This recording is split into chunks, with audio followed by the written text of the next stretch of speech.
bem-vindos ao nosso programa As Regras do Jogo. O assunto hoje é como você pode planejar o seu amanhã. É isso mesmo! Vamos conhecer um pouco sobre uma área importante para todo mundo. Esse tema toca você hoje, mas o resultado é no seu amanhã. O envelhecimento faz parte da nossa vida e quanto antes pudermos lidar com isso, claro, muito melhor. Então, venha com a gente e fique ciente das regras desse jogo. Em 2019, o Brasil concluiu a reforma da Previdência Social.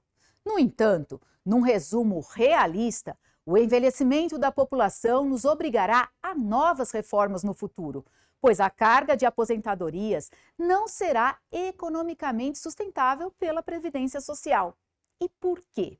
Verdade seja dita, não há mágica a ser feita.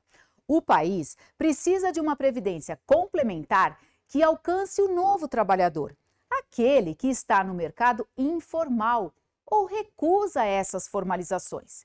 E há uma verdade inquestionável. Quem não investe no presente, não tem como garantir a tranquilidade no futuro.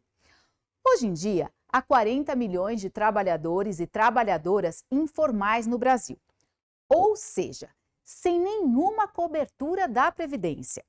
Atualmente, já são 2 milhões de trabalhadores contratados via aplicativos com funções, por exemplo, de transporte de passageiros, delivery ou até contratos avulsos em diversas outras atividades. Esses brasileiros, chamados de informais, terão em breve a oportunidade de ter um plano de previdência complementar. Mas o que é isso? É uma modalidade de fundo de pensão que foi pensada e desenhada para quem vive essa realidade hoje. Renda limitada ou não previsível, como nos contratos formais. Então, o cálculo do investimento será feito de acordo com a capacidade de pagamento e necessidade de cobertura. Essa boa notícia se deve a um modelo de previdência complementar preparado em conjunto com a recém-criada Frente Parlamentar de Previdência Complementar Fechada e desenhado pela ABRAP, Associação Brasileira das Entidades Fechadas de Previdência Complementar. Trata-se de uma iniciativa que pode ser resumida em uma palavra: inclusão. Para falar sobre inclusão previdenciária, vamos receber agora o presidente da ABRAP, Devanir Silva. Por favor, Paulo Henrique, agora é com você. Seja bem-vindo, Devanir. Eu que agradeço essa oportunidade, é uma satisfação estar aqui. Satisfação é nossa. Quantos e quem são os trabalhadores que hoje não contam com nenhum tipo de previdência? Quer dizer, o tal novo trabalhador, que muitos chamam de empreendedor, né, se preocupa com o futuro ou não? Pegar uma pergunta bem interessante, porque eu costumo dizer que a gente tem um verdadeiro exército dos invisíveis. É o fenômeno da pejotização. O que é isso? É essa pessoa que tem entre 18 e 23 anos, que eu vou cuidar da minha vida, eu não quero me vincular a horário, a chefe, eu não quero nada disso, né? E eu vou tocar minha vida.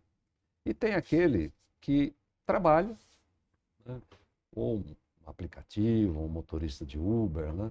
Trabalha muito, dorme pouco e não tem essa proteção. Hoje, para você ter uma ideia, 56% da força de trabalho do Brasil, que está em torno de 103 milhões, não contribui para a Previdência. Então essas pessoas, elas têm uma verdadeira missão. Está vendo a foto, mas precisa ver esse filme lá na frente. Porque afinal de contas nós envelhecemos. Então essa é uma discussão que nós precisamos ter com muita profundidade, né? Essas pessoas que nos acompanham, pessoas que estão hoje no mercado de trabalho, vão entrar nesse mercado de trabalho, né? Esses 60 a mais que já estão aí, nunca é um prazo perdido para você pensar em futuro. Então, infelizmente, nós temos essa condição no Brasil. E não é só no Brasil. Estamos falando, é um fenômeno internacional. Então, é o fenômeno da informalidade. A informalidade, em tese, é inimiga da Previdência, né? É claro. Claro. Até porque você tem o nosso regime, eu não quero usar um termo técnico, os especialistas falam, é um regime de repartição. Na verdade, é um regime de orçamento. Você tem receita e despesa, é um orçamento. E isso daí você distribui entre todos nós. Então, o que acontece com a Previdência? Se você tem um grande volume de pessoas que não contribuem, e essas pessoas vão envelhecer, pelo menos vai ter um benefício de prestação continuada de um salário mínimo, isso aí é custo. Então, não está entrando receita suficiente para esse custo que virá num regime deste de orçamento, que nós chamamos tecnicamente de repartição. Então, o que acontece? Você não tem uma formação de poupança para esse futuro. Né? O que você arrecada, você gasta. Só que você arrecada insuficiente, o que arrecada é insuficiente para esse compromisso de futuro. Hoje, somente 39% dessa força de trabalho contribui para a Previdência Social. Certo. Queria que o senhor falasse sobre um modelo denominado micropensões. Não sei se esse termo será definitivo, né, que a ABRAP está propondo para os trabalhadores hoje descobertos, onde se destacam muito mais porque são mais visíveis, os motoristas de aplicativos, entregadores de delivery, enfim. O que é esse projeto exatamente? Legal, boa pergunta. E essa eu gostaria de falar muito para essa população que está nos acompanhando, principalmente os motoristas de Uber, principalmente você que é um entregador de plataforma. Nós tomamos conhecimento desse projeto. Isso não é uma novidade. Aqui no Brasil vai ser uma novidade, mas internacionalmente isso já funciona. Eu, em 2024, participei do G20, uma reunião de países, né? Foi até aqui no Brasil, e tomei contato com os indianos, o que eles estão fazendo lá. Então, para você ter uma ideia, lá, esses profissionais que reúnem os motoristas, os aplicativos informais, são 69 milhões de pessoas que estão nesse conceito de micropensão. O que é isso? É um sistema de capitalização. Você vai criar uma conta no CPF da pessoa e toda corrida que ele fizer, vou dar aqui um exemplo, toda corrida que ele fizer, que ele ganhar R$10, 50 centavos vai para esse plano, a parte dele, 60 centavos a plataforma vai colocar. Uma pessoa que tenha 25 anos hoje e que fizer isso, quando ela atingir os 65, ela terá um benefício vitalício para a vida toda de no mínimo R$2.200. Se ele fizer isso de uma maneira temporária, entre 15 e 20 anos, poderá ser entre R$3.000 ou R$4.500. Né? Aliado a isso, nós estamos chamando o mercado de seguros. Ele vai ter um seguro contra acidentes pessoais e acidentes materiais. Ou seja, se ele ficar inutilizado aí por uma semana, não posso trabalhar, caí da moto, me machuquei, ele não vai perder essa renda, ele vai continuar recebendo porque o seguro vai cobrir. Então, nós trazemos essas pessoas para um modelo onde ele vai formar uma poupança capitalizada. E quem vai fazer a gestão disso? As entidades que já existem. No Brasil tem 260 entidades que já sabem fazer isso, oferecem isso para os seus trabalhadores. Né? Então, essa micropensão, o termo a gente pode mudar, enfim. A experiência foi do modelo lá indiano, que já existe em outros países, Colômbia já faz isso também, Chile faz isso também, México faz isso também. Então, o que nós queremos é trazer essas pessoas. E uma coisa que é muito importante dizer, e você me falou da informalidade. Exato. Isso não vai criar vínculo trabalhista.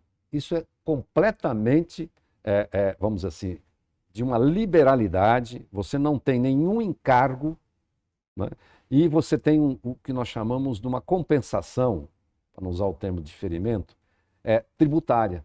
Ou seja, enquanto você bota o teu dinheiro lá no seu CPF, e bacana, porque se você trabalha no iFood, no Kit, no Zé Delivery, não importa, está no seu CPF, então você vai acumulando. Vai levando. Vai levando. Então, o sistema, em grandes contornos, é isso aí. Ou seja, nós não vamos substituir Previdência Social. Aliás, é importante que se faça também. Tem um projeto lá em Brasília nesse sentido. O que a gente quer é levar uma coisa que deu certo no Brasil, um sistema que já funciona há 50 anos no Brasil, para você, jovem, que está nos acompanhando aqui, que está nessa faixa entre 18, 23, 24, 25 anos, possa ter uma cobertura, possa ter uma segurança que você vai continuar trabalhando muito? Vai, mas você vai formar um patrimônio previdenciário. Exato. Eu imagino que tenha despertado o interesse de entidades, esse nicho. E como que vai ser feita essa escolha? Por exemplo, vai haver eu imagino que haja algum tipo de competição entre entidades, né, para oferecer os planos. Vão ter que ser selecionadas, né? Algumas vão ficar de fora, outras vão entrar. Como é que vai se dar esse processo? Isso é a beleza do negócio. Primeiro é falar assim, olha, você vai colocar o dinheiro numa operadora de plano que não tem a finalidade lucrativa. Esse é o primeiro ponto. Não tem controlador. O dono é você, Uhum. não é? Porque é um sistema que ele já, como eu falei quando ele funciona no Brasil, PH, nós pagamos, hoje nós temos algo como 3 milhões de pessoas que estão nesse sistema que contribuem. Em torno de 4 mil empresas que têm esse modelo. E já temos 1 milhão de aposentados. E essas pessoas, ao fazer essas contribuições, nesse conceito de não ter o objetivo de lucro, nós não temos controlador, não temos operadores financeiros, não temos atividade empresarial. O dono do negócio é o participante. Uhum. Isso é importante a gente dizer isso. O dono vai ser você. Você que está aí nessa faixa dos 18, 23, você dos 60 a mais, 50 a mais. Você é o dono desse patrimônio, né? Então, o que a gente vai fazer?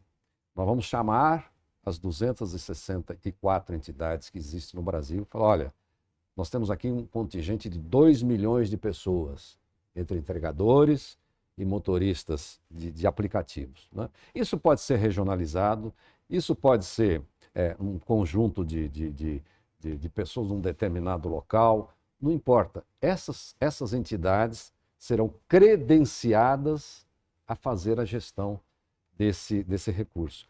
Com essa informação importante, elas não visam lucro. Aí você me pergunta, mas o que eles vão ganhar com isso? Primeiro, nós vamos oferecer um nível de cobertura de inclusão social.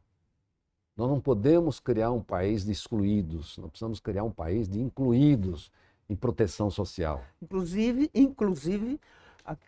todos os debates que tem sobre inclusão social, de vários níveis, dificilmente a gente vê a previdência sendo tratada, né?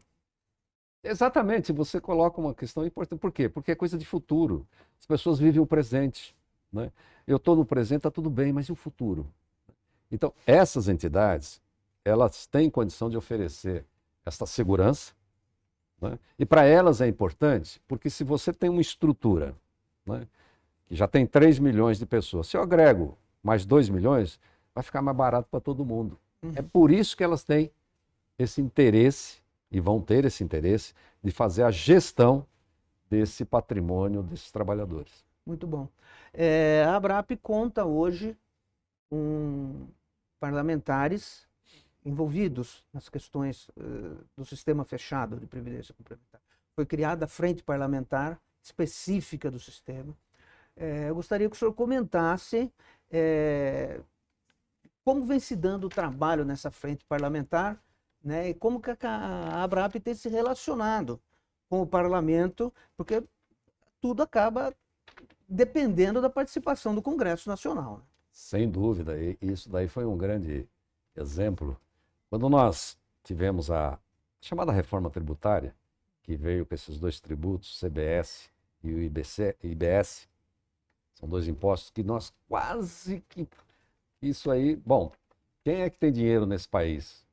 Bom, as entidades têm, os fundos lá têm. Então, e aí, o primeiro ponto era tributar, não as entidades, tributar o trabalhador, tributar o aposentado. Então, nós fomos para o Congresso. Uhum. Olha, falamos com umas 150 pessoas, deputados, senadores, e foi um movimento lindo, porque essa mensagem chegou de uma maneira muito segura e nós blindamos isso aí. O Congresso entendeu que isso aí é um trabalho de ordem social, é lá na Constituição nós estamos isso aí.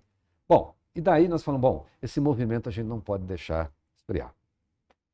E aí criamos essa frente, a ABRAP, vou ver essa frente, aliás, teve algumas figuras importantes nisso, a deputada Érica Cocai, lá de Brasília, o deputado Tadeu Venere, de Brasília, do Paraná, né? Ambos do PT, mas teve o deputado Capitão Alberto, do PL, do Amazonas, e mais 208 parlamentares, entre senadores e deputados.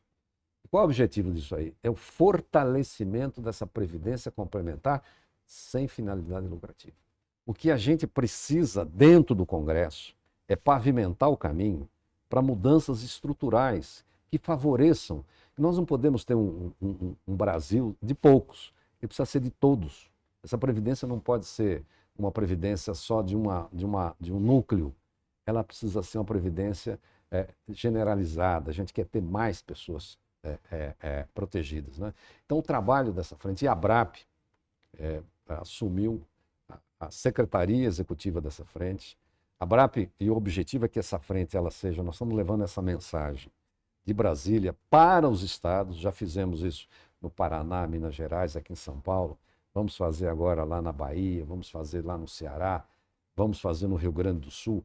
Aliás, a ideia é que esse conjunto, como você bem colocou desde o início, é nós conscientizarmos a nossa casa das leis, que nós precisamos ter leis protetoras e criarmos modelos do Estado protetor, do Estado do bem-estar social.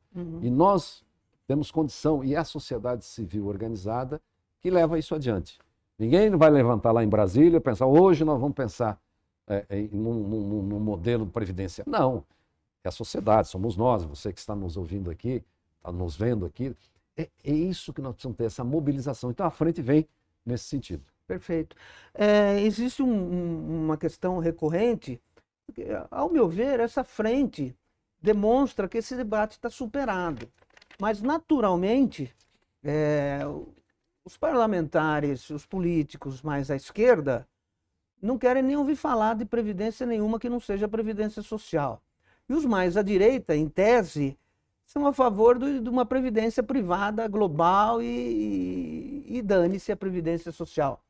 Né? Parece, essa frente parlamentar prova que essa dicotomia não existe mais, está superada?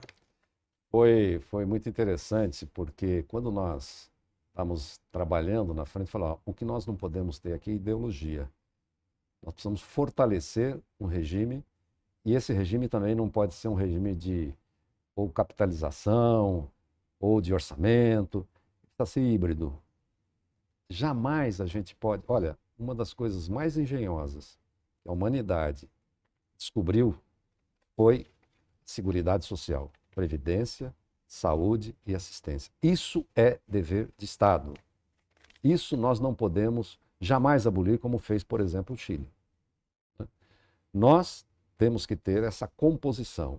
Então, a ideia é sempre trabalharmos por fortalecimento dessa previdência social, que ela precisa ser um cobertor para muitos, né, dentro do conceito do bem-estar social, mas aqueles que têm a condição de fazer uma poupança previdenciária, não transferindo esses encargos para as gerações futuras, e aí eu vou te dizer, é importante isso, e eu vou me permitir aqui usar dois termos técnicos aqui, que eu queria que você me entendesse, mas o que está acontecendo no Brasil? Está nascendo poucas pessoas. Nós não estamos recompondo família. A gente, para recompor família, precisávamos ter um índice de natalidade, de filhos por casal, vamos dizer assim, de 2,1. Esse ponto 1 é porque a gente tem mortalidade infantil. Então, a gente precisa ter 2,1. Nós estamos com 1,5. Ou seja, nós não estamos criando família, estamos diminuindo os potenciais trabalhadores do futuro. Exato. Só que, aí vem a notícia boa, estamos vivendo muito mais. Vamos continuar vivendo muito mais. Então, a longevidade está aí. Só que nós precisamos ter longevidade segura. Pessoas com autonomia, pessoas com vida, pessoas com condição financeira de exercer essa nova fase. Afinal, ninguém se aposenta da vida, né? Então, é nesse sentido que nós precisamos ter essa frente, sem essa ideologia, é pensar no modelo de país, no modelo previdenciário estrutural de país. Perfeito. A gente é testemunha da luta da ABRAP para mostrar para a população brasileira o quanto o sistema fechado de previdência complementar é seguro e confiável, né? Como nós estamos em termos de legislação e fiscalização do setor? Olha, eu posso lhe dizer, PH, que nós temos um dos modelos mais evoluídos em termos internacionais. Eu digo isso porque a gente acompanha isso pelo mundo todo. Brasil, nós fizemos um dever de casa importante, foi em 2001, reformulamos esse arcabouço legal da nossa Previdência. E isso eu falo com orgulho de brasileiro, nós não devemos nada a nenhuma outra nação. Nós temos governança em alta, temos a responsabilização desses gestores e fazemos isso de uma maneira, de uma supervisão muito forte, né, que é a nossa Previc, que faz a supervisão. Tem um deverzinho de casa que nós precisamos ter ainda que fazer. E isso nós vamos levar, vai ser objeto da frente. O que é isso? Essa Previc precisa ser o órgão do Estado brasileiro. Ou seja, muda governo, muda a orientação, mas não muda a Previc. Por quê? Precisa estar lá, permanente, ser um órgão com autonomia, com orçamento, enfim.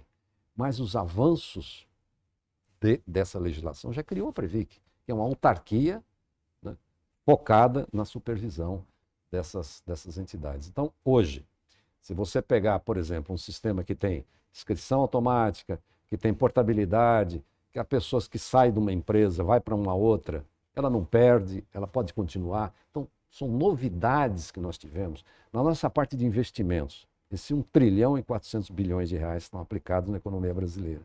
Ela tem um nível de diversificação que é um dos mais avançados. Quando a gente leva isso aí pelo mundo, nos seminários que fazemos, as pessoas entendem, falam, olha, isso daí é uma coisa que precisa ser copiada. Nós temos hoje uma proteção, por exemplo, para os familiares, que os ingleses não têm. Estão copiando. Olha. Estão copiando. Então, isso nós fazemos e falamos aqui com orgulho, né? É alguma coisa que funciona. E quem paga esse volume de recursos, e vou dizer, esse volume de benefícios, todos os meses, com segurança, não é feito de maneira amadora, são profissionais. Então, eu posso dizer, eu atuo nesse sistema há 43 anos. E posso lhe garantir que a gente faz isso, e o Brasil é exemplo hoje em termos de formação, de poupança e de pagamento de benefícios. O caso que está em todos os jornais, em todas as TVs, o escândalo da Hora do Banco Master, né? E a imprensa tem reiterado que fundos de pensão fizeram investimentos no Banco Master, cogitando pressão política, que são fundos de pensão ligados a prefeituras, enfim. Procede essa informação? Esses fundos fazem parte do sistema fechado de previdência complementar que o senhor representa?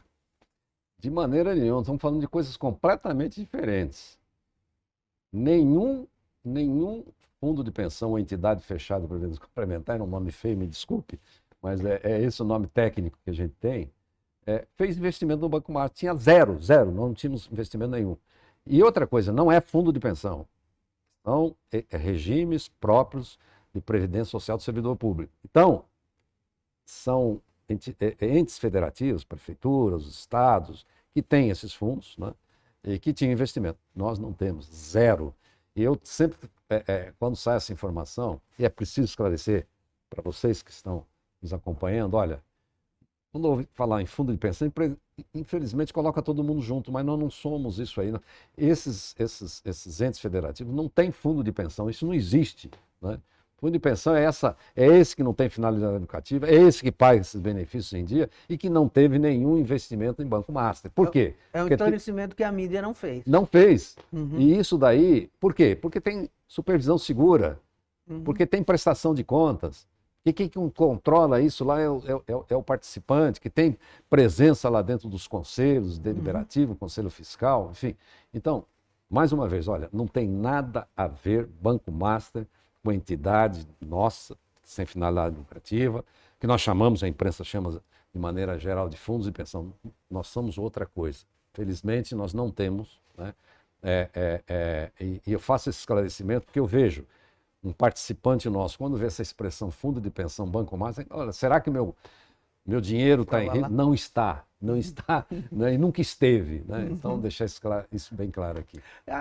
Quando trata do sistema de previdência complementar, a imprensa também gosta de usar o termo rombo, né? Mas nem sempre ela fala de rombo, ela fala de déficits. Gostaria que o senhor explicasse a diferença. Pois é, o pessoal fala rombo, déficit, prejuízo, né? Primeiro vamos falar rombo.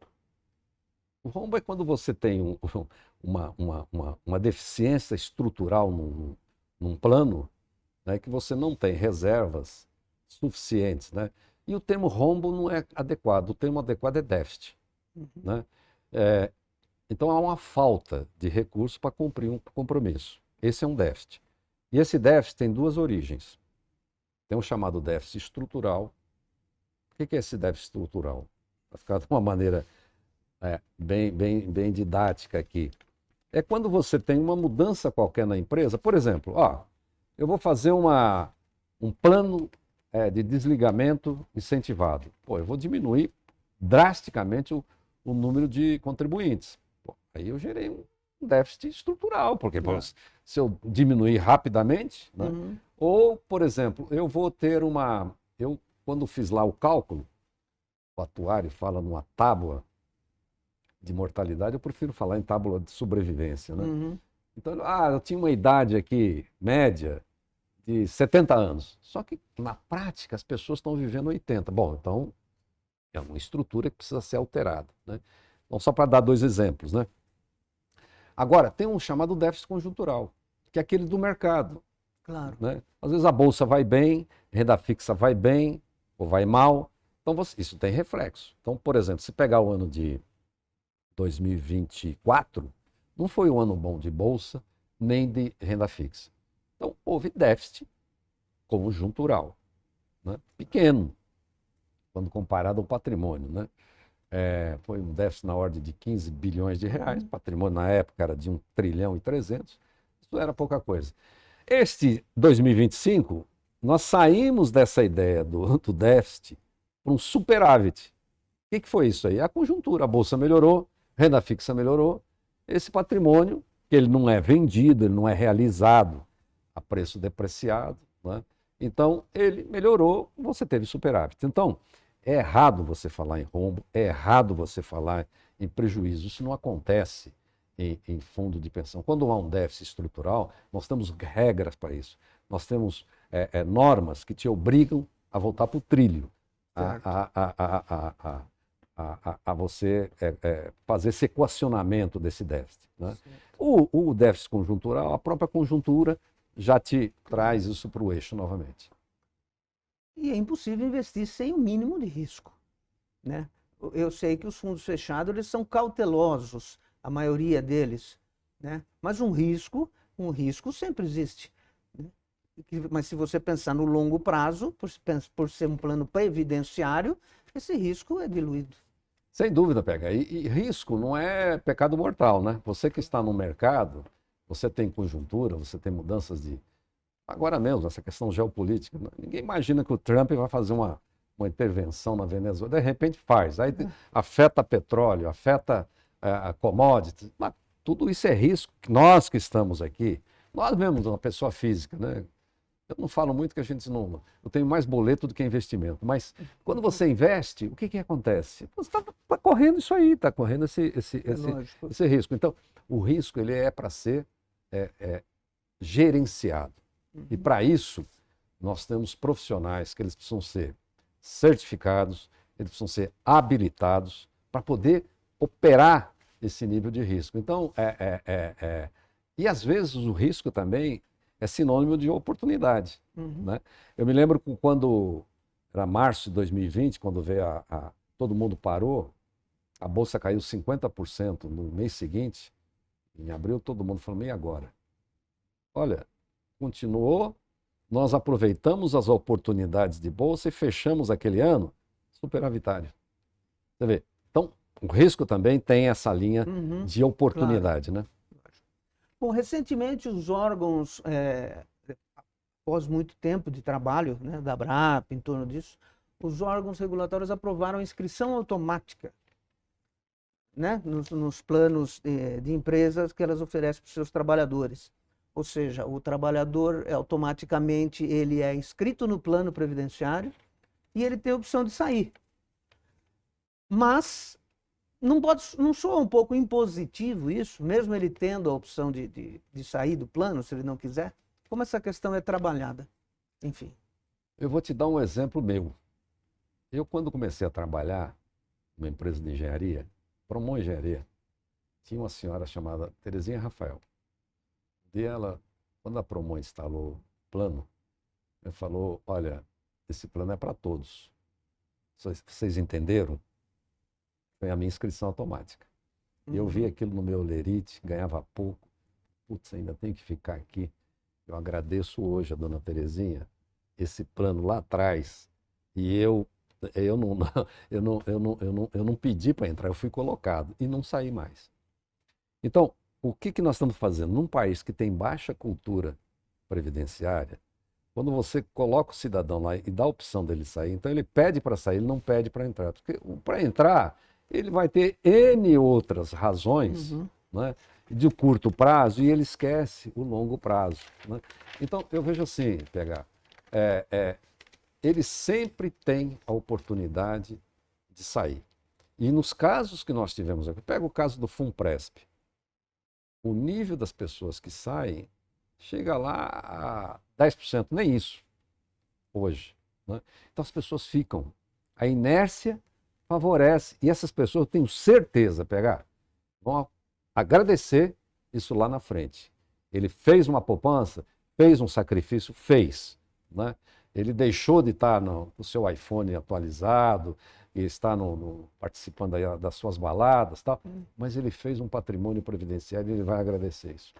Dá para projetar o impacto que isso vai ter no número de participantes no médio prazo? Olha, nós não temos nem 3% da população economicamente ativa no Brasil. Né? Esses 3 milhões de pessoas. Nós temos 4 mil empresas que patrocinam. O Brasil tem 25, 26 milhões de empresas. Potencial enorme. Quando nós falamos hoje nessa poupança, ela representa 12% do PIB do Brasil. Né?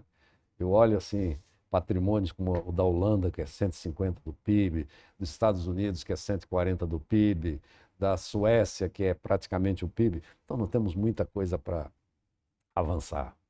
E para isso, aí que nós precisamos levar essa mensagem, é importante essa discussão que a gente está tendo, não para nós, mas para você que está nos acompanhando. Nós precisamos ter essa noção de que não importa o esforço que a gente faz, se ele é pequeno ou ele é grande, se eu tenho capacidade de poupança pequena ou grande, o importante é fazer. Né? E uma outra coisa que eu gostaria de frisar muito aqui, previdência, seja ela complementar ou social, é coisa de jovem. Nós fazemos isso muito cedo. Nós precisamos fazer isso muito cedo. Dessa conscientização que ela precisa ser feita desde o início. Né? E isso daí a gente faz e precisamos, está muito linkado com o que você me perguntou anteriormente, com uma regularidade. E quando você está num fundo desse e você está vendo o seu patrimônio crescendo, isso te anima também. Né?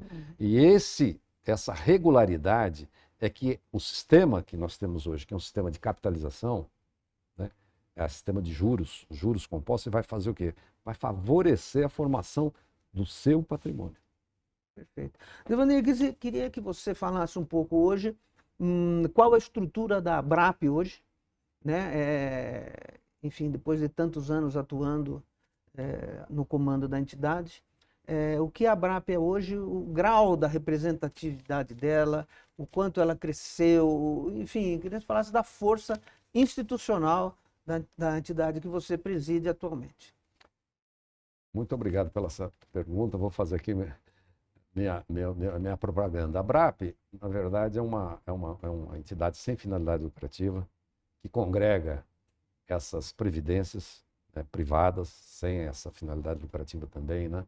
E eu posso falar hoje quase que de um conglomerado, porque você tem a ABRAP, que o foco da ABRAP é um núcleo de excelência para valorizar essa previdência. Então, nós atuamos desde as nossas comissões técnicas, atuamos junto ao Congresso Nacional, como nós falamos aqui, temos assento lá no Conselho Nacional de Previdência Complementar, na Câmara de Recursos da Previdência Complementar. Nós atuamos também junto ao Legislativo, como eu falei, também junto ao Judiciário. E também nós criamos, desde a nossa instalação lá em 78, né, um sindicato de classe patronal. E uma coisa depois, nós, num país que precisa muito de informação, criamos uma universidade corporativa. E PH já passaram por lá 50 mil alunos. E tem muita coisa. Aliás, dê uma olhadinha nessa Uniabrap, você que está nos acompanhando, tem muito curso gratuito lá, para você entender um pouco mais dessa previdência. Está lá à disposição. Então, essa Uniabrap hoje tem todas as linhas de conhecimento dessa previdência, está lá na Uniabrap, já é uma instituição consolidada. Nós também temos um instituto de certificação profissional, né?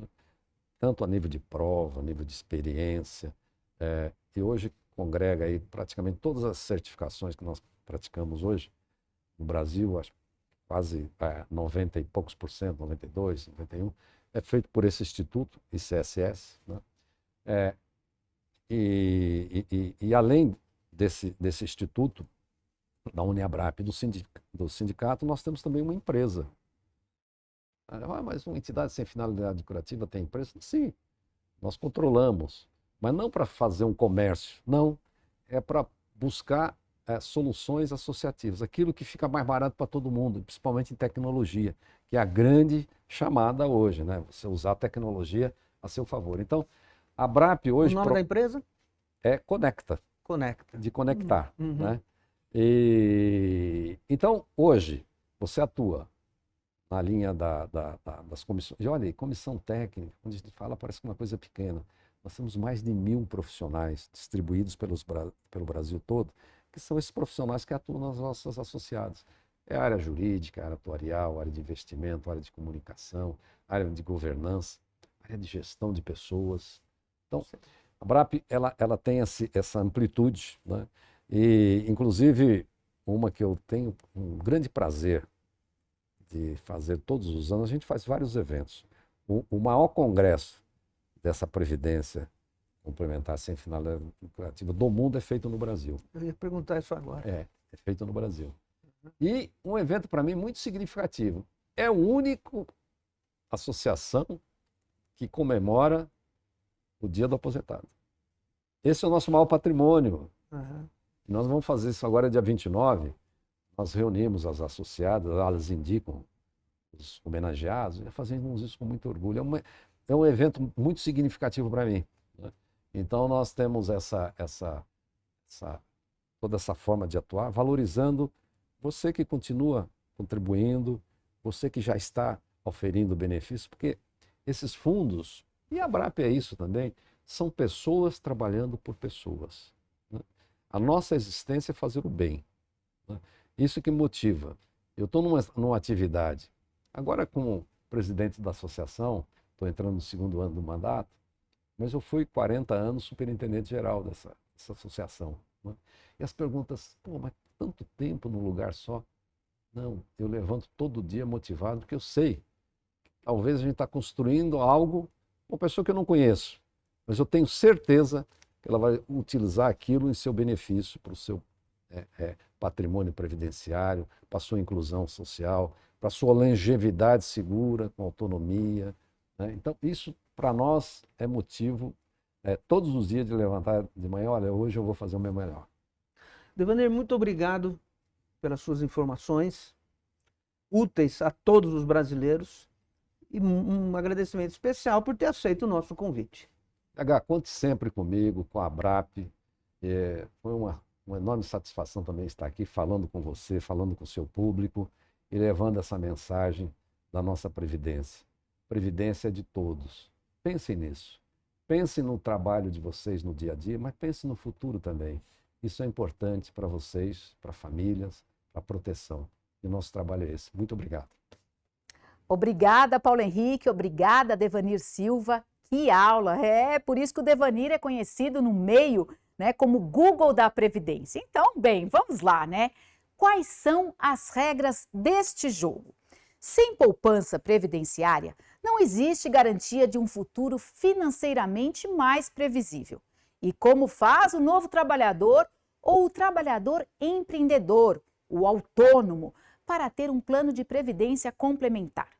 Sabemos que, por várias razões históricas, a maioria dos trabalhadores desconhece a educação financeira ou tem em mente uma cultura previdenciária. E, por isso, pode não ver as vantagens ao aderir a um plano de previdência complementar. Então, parabéns a essa iniciativa da ABRAP e das entidades fechadas de previdência complementar, que fizeram acontecer a frente parlamentar e por transmitir de forma clara e objetiva como é importante investir no futuro. Esta cultura é de interesse de todos, até da pessoa que tem um contrato formal. E sabe por quê? Afinal, se o seu familiar ou seu amigo estiver bem, claro que isso também impacta a sua vida. Pense e atue. Propague essa cultura previdenciária. Invista hoje para ficar bem amanhã. É isso aí. Até o próximo programa. Nos vemos nas regras do jogo.